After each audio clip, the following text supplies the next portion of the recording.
Bonjour et bienvenue dans le dernier épisode de la web-série « Quel futur pour la fonction RH ?» Nous vous proposons de clôturer cette web-série sur le sujet du Big Data et de l'intelligence artificielle.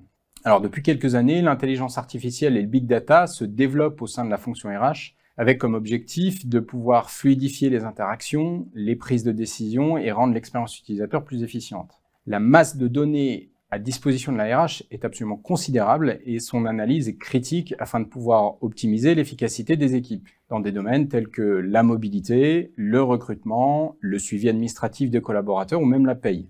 Loin de remplacer les qualités humaines, ces technologies viennent épauler le RH au quotidien et prennent un rôle d'assistant virtuel.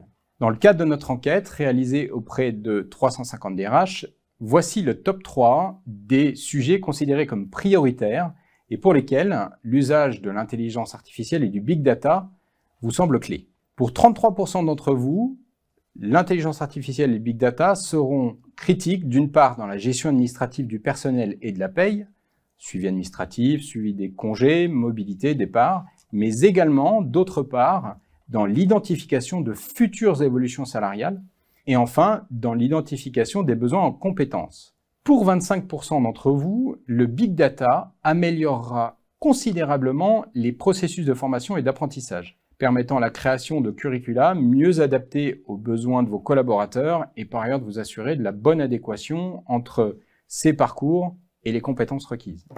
Enfin, 21% d'entre vous considérez qu'à horizon de 3 à 5 ans, ces deux technologies que sont l'intelligence artificielle et la Big Data auront une influence de plus en plus forte sur les sujets de mobilité, de recrutement et d'attraction des talents. Dans un contexte où la guerre des talents fait rage, le Big Data devient absolument incontournable pour vous aider à identifier les besoins, les compétences et recruter les profils adéquats. Cet épisode clôture notre web-série « Quel futur pour la fonction RH ?» Merci de votre fidélité et de votre écoute.